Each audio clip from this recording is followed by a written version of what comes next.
quântica, exatamente a palavra quântico.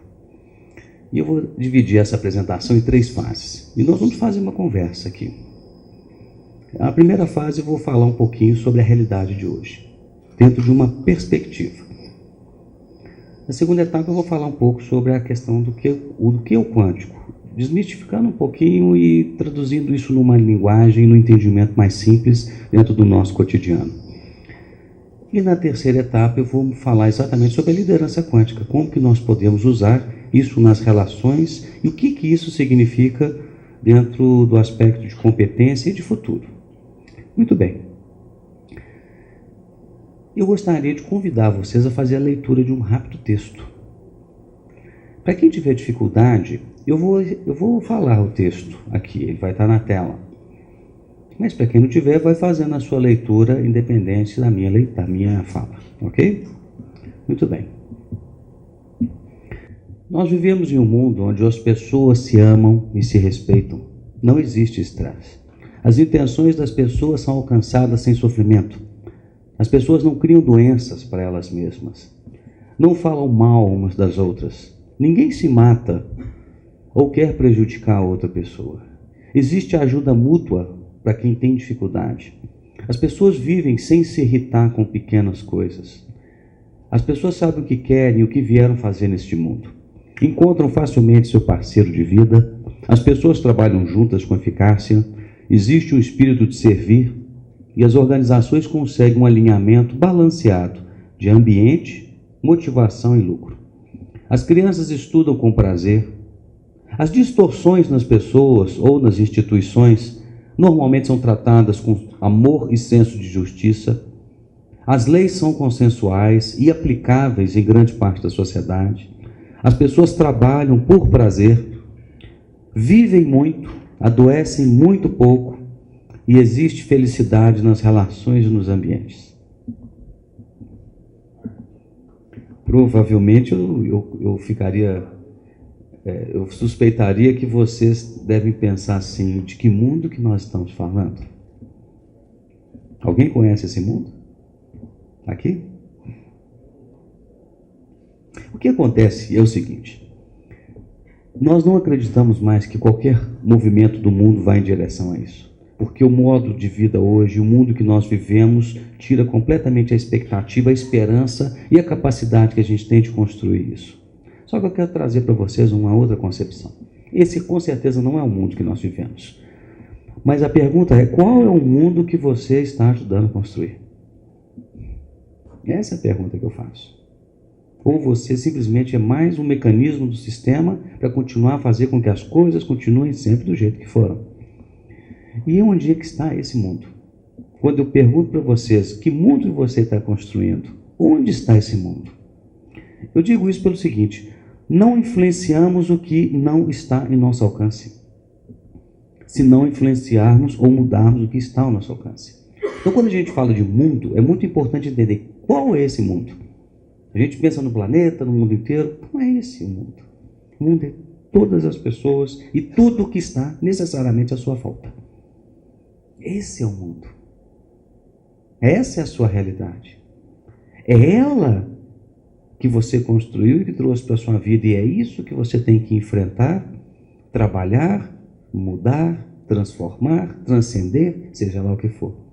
Esse é o mundo que você tem à sua frente. É desse mundo que eu falo. Nesse sentido, que mundo que nós vivemos? Para que a gente possa criar um mundo que a gente quer, qual é o mundo que a gente vive? Como que esse mundo influencia em nós? Vou trazer uma perspectiva para vocês de um pouquinho do que é esse mundo. Veja só. Alguém consegue ver? Aqui nós temos algumas cadeiras e aqui tem crianças brincando. Vocês estão se recordando dessa brincadeira das cadeiras? Se lembram? Vai tirando as cadeiras, não é? E vai tirando as pessoas e tudo mais. Qual que é a moral dessa brincadeira? É muito simples. Olha a moral da brincadeira. Todos têm que se ferrar para alguém se dar bem. Essa é a moral. Ninguém fala isso. Vamos brincar hoje onde todo mundo vai se ferrar e alguém vai sair feliz. Ninguém fala isso. Mas são as mensagens que nós chamamos de mensagens subliminares.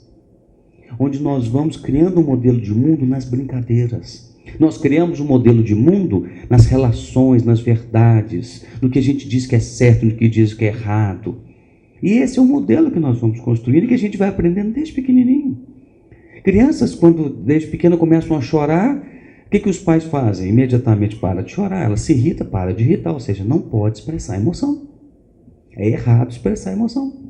Aí o que acontece? Quando o adulto, vai ficando mais velho, cheio de emoção dentro de si.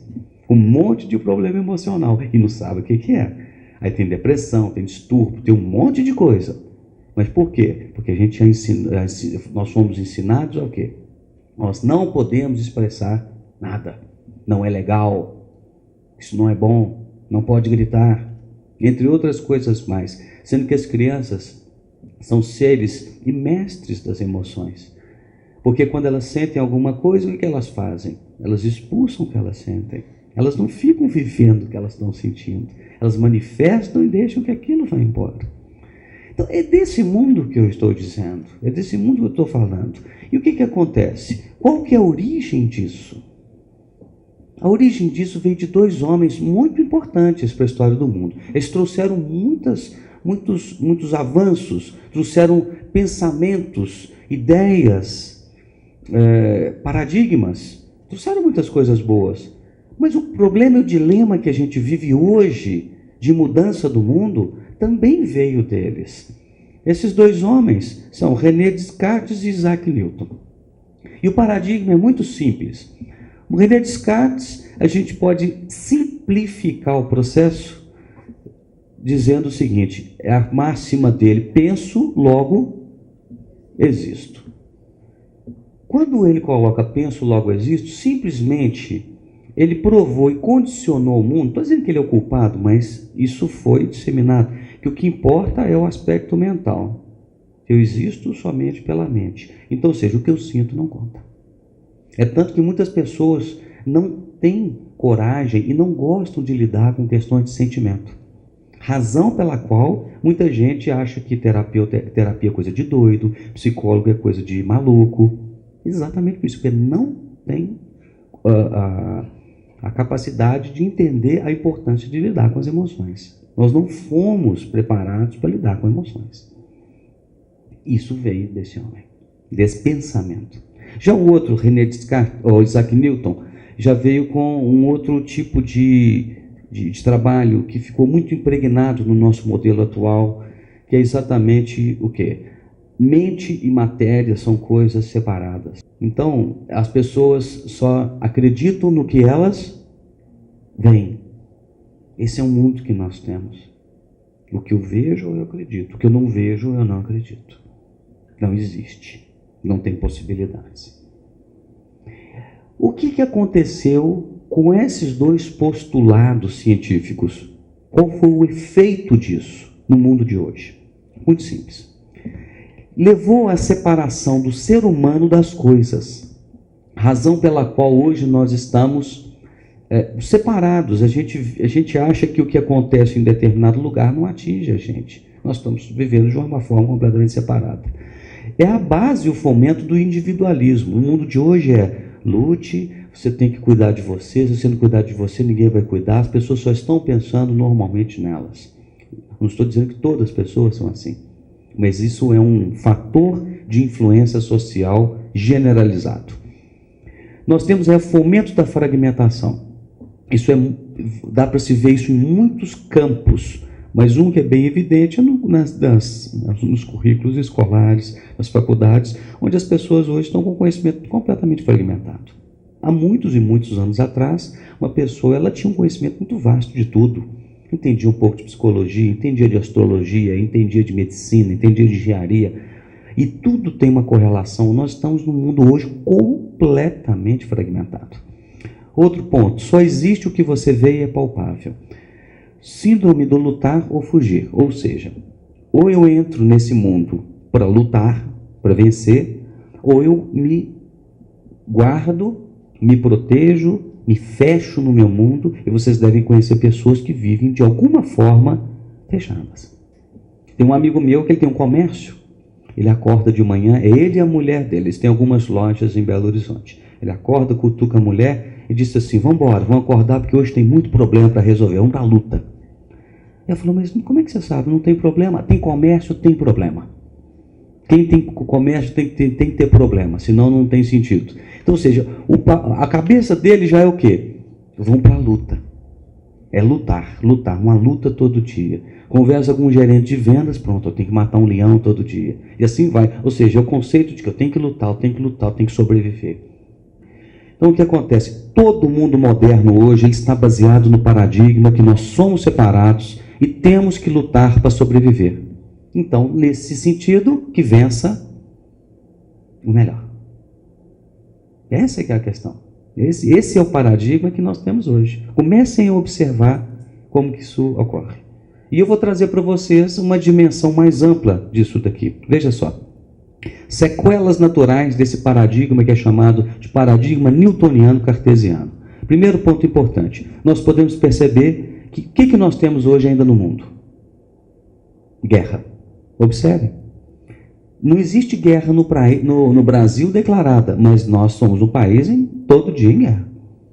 Nos grandes centros urbanos é guerra o tempo inteiro. Vai em determinados bairros é guerra. Nas empresas, o que nós temos? Se vocês pararem para perceber, existe guerra. Dentro das empresas, guerra. Primeiro que é uma empresa querendo vencer a outra, ao invés de concentrar em fazer o melhor dela e focar. Já tem outras que a guerra é dentro, ou seja, é um querendo o lugar do outro. É alguém se destacar, é o motivo para que ele receba ataques, para que as pessoas puxem o tapete, para que exista ciúme, para que exista inveja, entre outros fatores mais. Já é guerra. Dentro das pessoas, observem como que nós temos as nossas guerras internas, os nossos conflitos internos. Observem. Nas escolas, pressão por resultado, obrigação, tem que fazer isso, aquilo, e guerra. Porque os meninos estão em guerra. As tribos, os grupos, os clubinhos. Nas famílias, muito conflito e muito molde. São os meninos de 12, 13, 14 anos